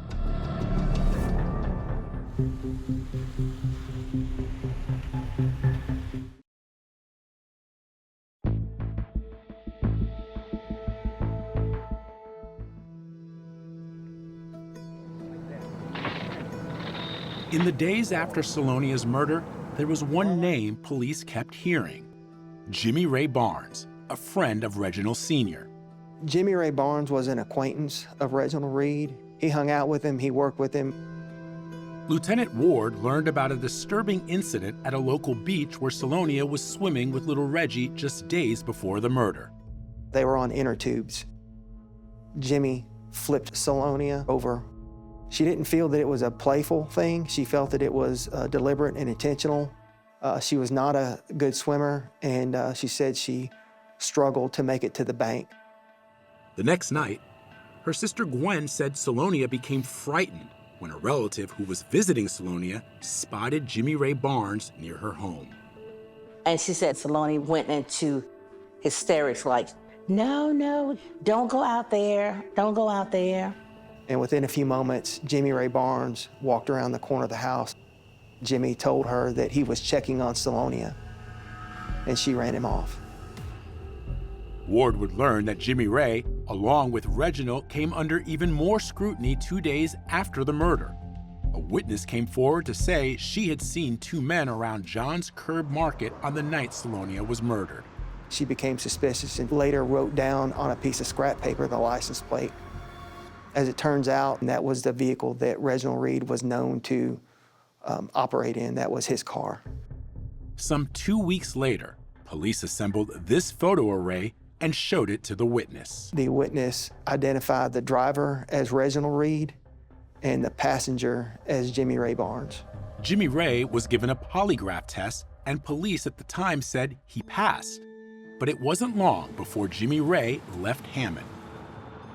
Reginald denied having anything to do with Salonia's murder. But neighbors told police the marriage was troubled. Family members say Salonia had accused her husband of physical abuse, and there was talk of divorce.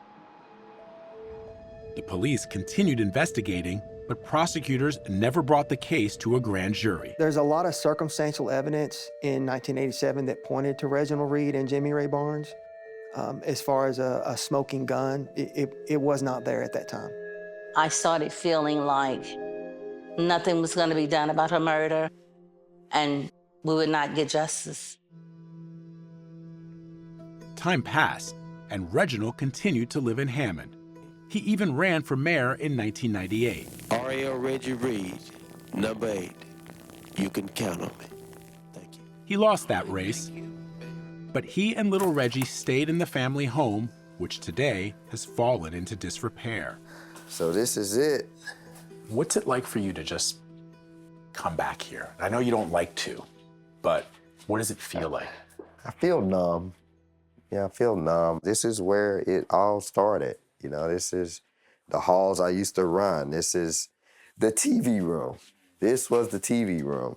When you were playing Nintendo with your father the night that your mother was murdered, was that here? That was in this room. Reggie went on to attend college and later got an MBA. He moved out of Hammond and began working for a pharmaceutical company.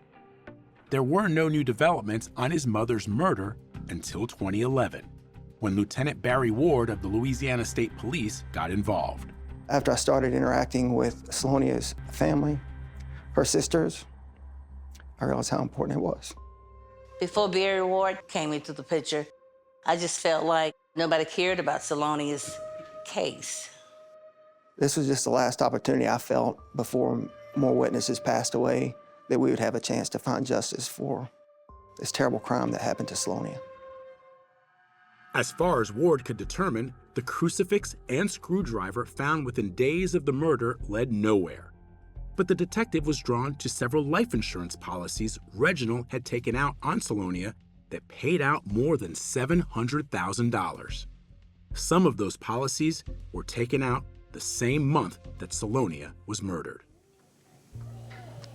Ward wanted to re-interview Reggie Jr. in 2012. Reggie was 31 years old and living in Texas. Ward sent a Texas Ranger to begin the questioning. He told me why he was here, and it was to discuss my mother's murder. And the Ranger then told Reggie something he said he'd never heard before. He was not aware that his father was a suspect in the murder of his mother. I was like, where is this coming from? Like, it's been over 3 decades. You talking about my dad, like, killed my mom? I'm like, seriously? I remember asking, is there any new evidence that will surface? And it was nothing new. It's true that the insurance policies had been discovered by the original detectives, but Lieutenant Ward had organized them in a way that he felt was damning. The Texas Ranger asked Reggie about those policies. He showed me a graph, a timeline that showed these insurance policies that were taken out close to her death. Did you all of a sudden say, I need to get to the bottom of this, or what? It was eye-opening, because I'm like, well, that doesn't look good. I gotta learn what's all this? Reggie struggled to make sense of it all. I did talk to my dad about it over the phone, and his response was he took out policies on everyone. Reggie said he finds it hard to square what the investigation revealed with the loving father who raised him. I look back, I'm like, man, he really did do some great stuff for me. He was a great provider. Ward took a deep dive into the case file and focused on that Winston cigarette butt found in Salonia's car. He sent it out for DNA testing, something that was not widely available in 1987. There was a match in the National Crime DNA Database, CODIS, but not to Jimmy Ray. It came back to a man by the name of Billy Ray Barnes.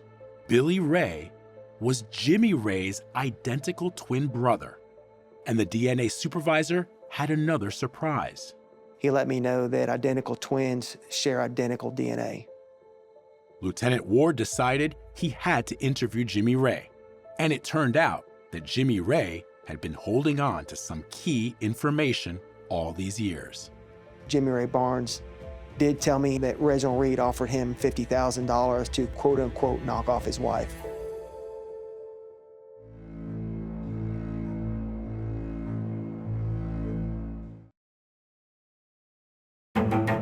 Tonight's 48 Hours will continue.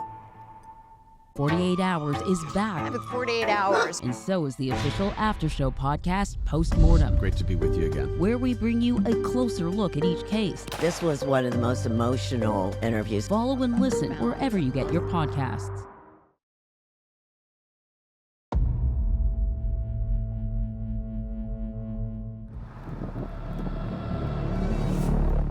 In July 2012, Lieutenant Barry Ward went on the hunt for Jimmy Ray Barnes, who had become a prime suspect in the Salonia Reed murder case after his DNA was linked to the crime scene. Ward found Barnes in the Atlanta area, where he said Barnes told him he'd fled Hammond because he was afraid of Reginald Reed. Barnes said back then he'd been shot at 3 times and hit once in the neck. Barnes suspected the shooter was Reginald, but had no proof.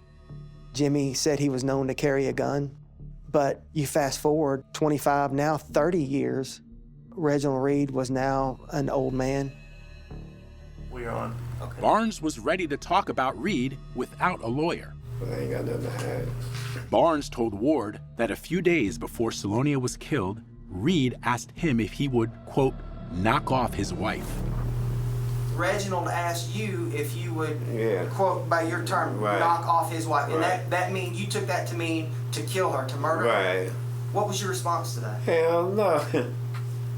Did he discuss any money with you? Yeah, he discussed money. Ward pressed Barnes to tell him how much money. More than 5,000? Yeah. More than 10,000? Yeah. More than 50,000? 50,000. He offered you $50,000. Yeah. Is that a guess, or is that the amount he offered? That was the amount he offered. But Barnes told Ward that he would not repeat the story in court. I don't trust the law no more. Ward confronted Barnes about that polygraph test from the original case file. Barnes allegedly had passed that polygraph, but Ward suspected Jimmy Ray secretly had asked his identical twin, Billy Ray, to take that test. I talked to Billy, and he said he took that polygraph test. And if Billy looked like you and was questioned over a murder that you took part in, and he doesn't know anything about it, he's probably going to pass that polygraph test. Would that be fair to say? I don't know. I'm not going to answer that because I know I'm the one who took the polygraph test. Ward believed he had a solid case to finally bring charges. He had Jimmy Ray's DNA connected to the crime scene and his videotaped statement about Reggie offering him $50,000 to kill Salonia. But, Ward said, prosecutors always wanted more. I would get phone calls through the years from prosecutors who would ask me to re-interview family members, find out additional information, test more evidence. It was busy work. Then, in 2018, a newly hired prosecutor, Taylor Anthony, got assigned the case. Why reopen a 35-year-old case? What was the trigger? Well, why reopen it? It's an interesting question. This was a case, to me, right away when I looked at it, that there was a story to be told. Anthony was impressed by all the investigative work done by Lieutenant Ward, so he reached out. But Ward told Anthony he was too busy and that he felt he'd been let down by other prosecutors. My initial response was to just get this guy off the phone. He said, look, I've already poured hundreds of man-hours into that case, and y'all didn't do anything, and he said, you're wasting your time, kid. Have a nice life, basically. But Anthony was undeterred and promised Ward that this time things would be different.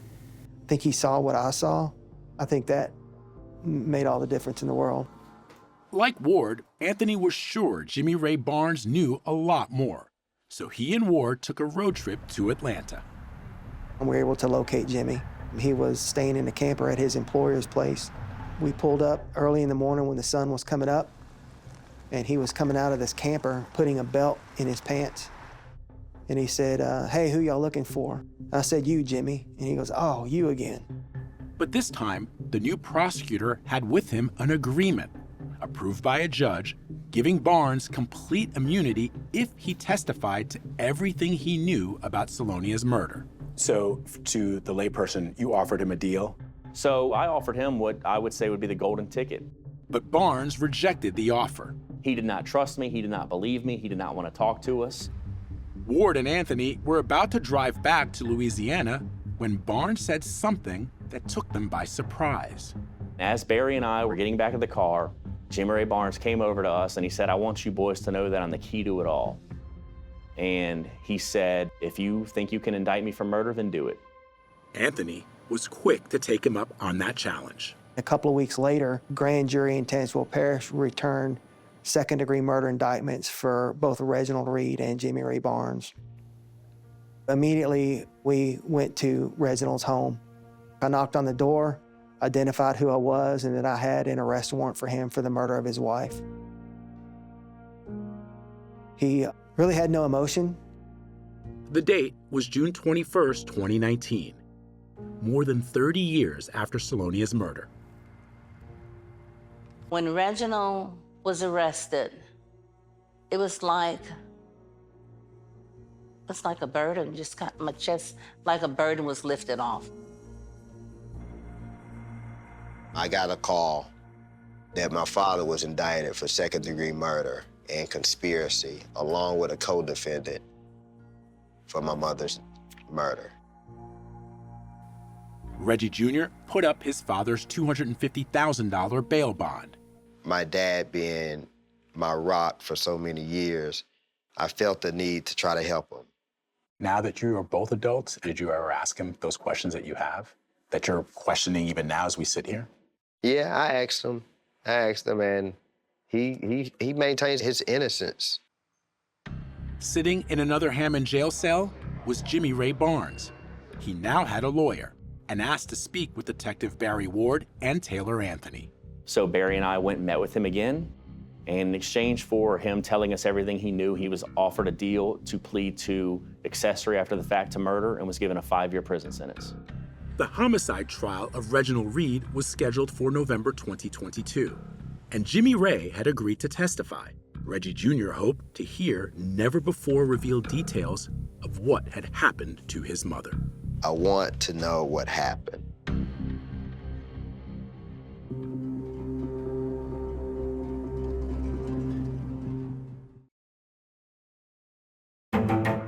Tonight's 48 Hours will continue.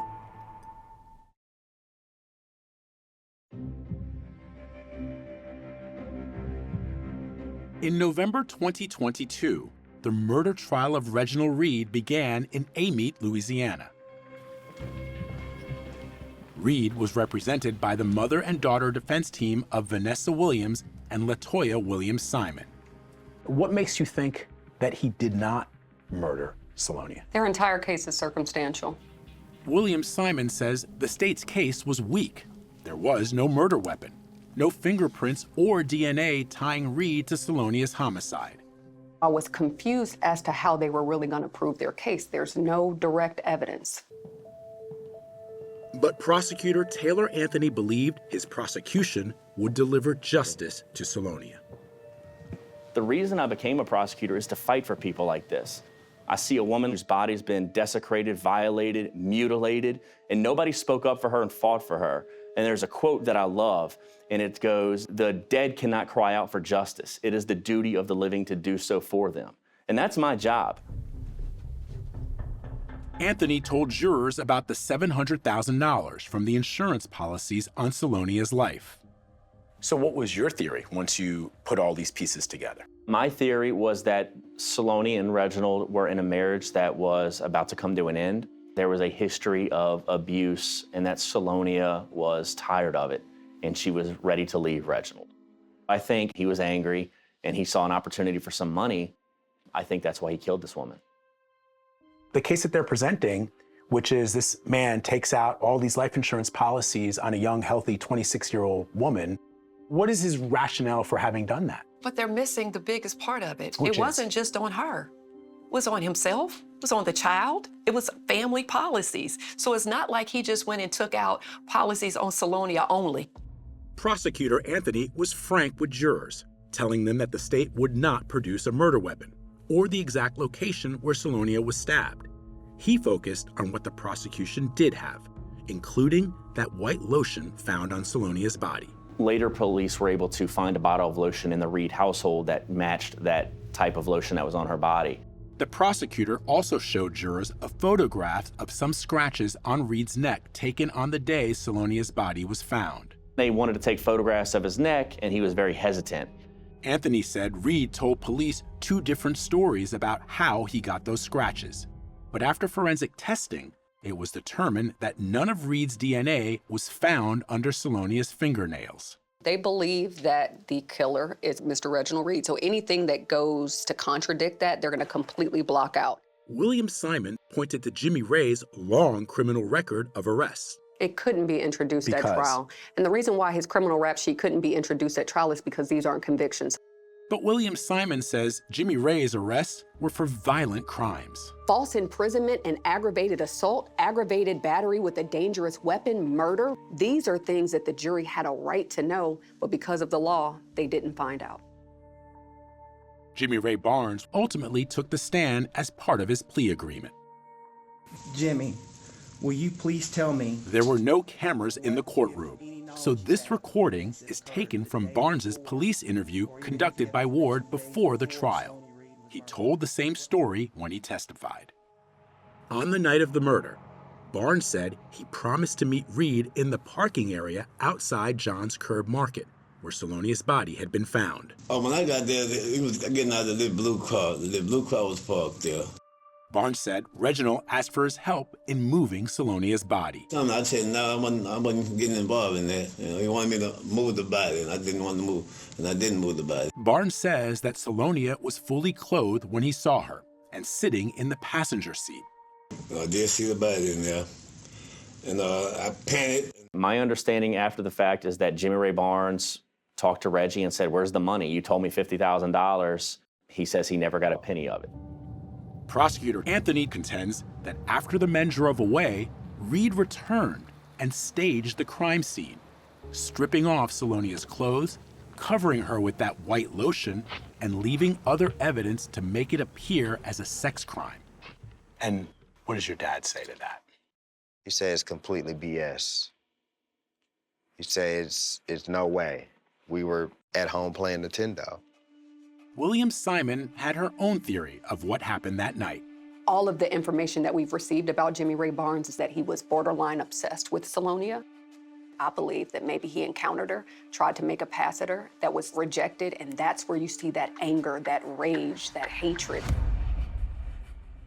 Sitting through the trial, Reggie admitted that the relentless focus on his mother's murder was upsetting, especially as he watched that crime scene video, which he had never seen before. And it really struck a chord by just seeing my mother there, lifeless and just alone and dead. Reginald Reed never took the stand, and after less than a week of testimony, the case went to the jury. Reggie Jr. braced for the verdict.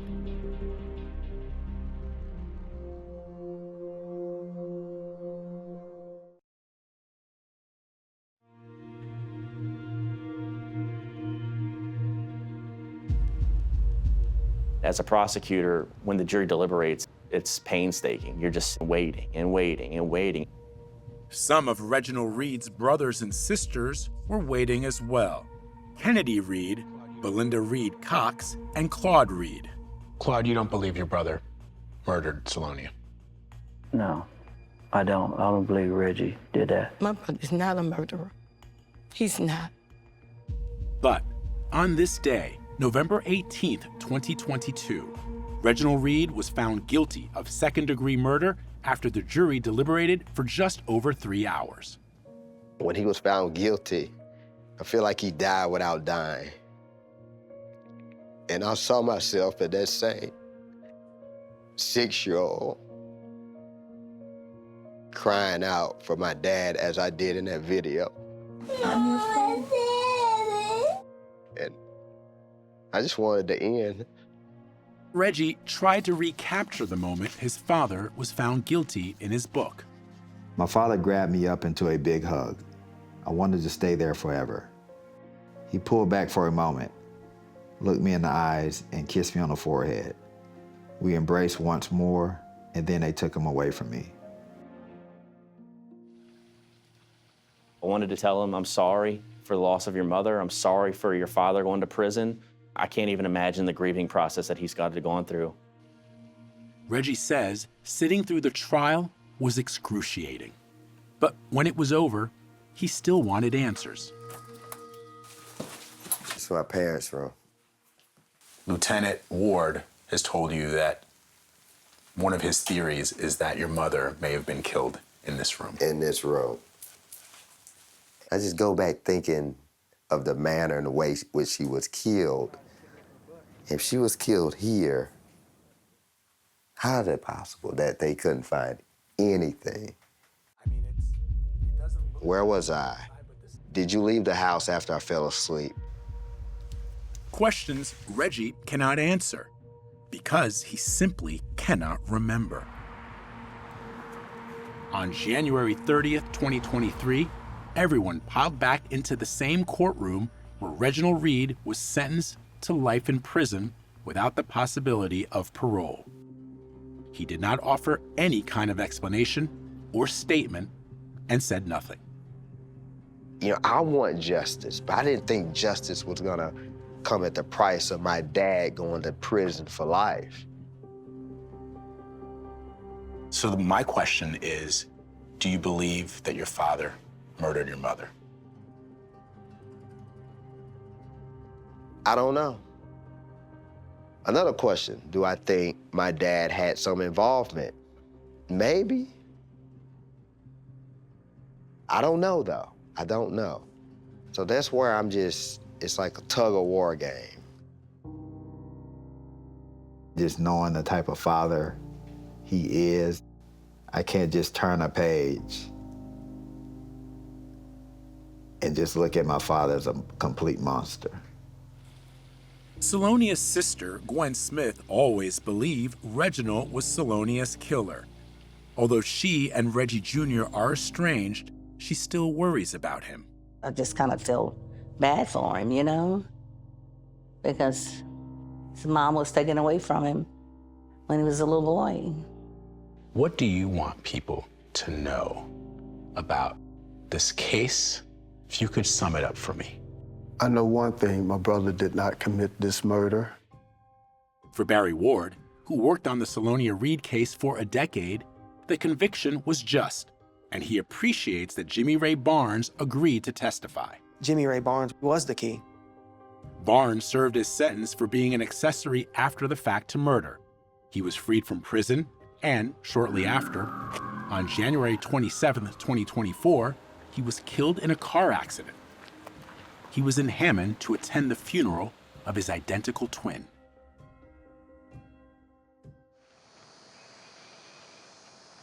There are several cases throughout my career that stick out to me, and this is probably the main one.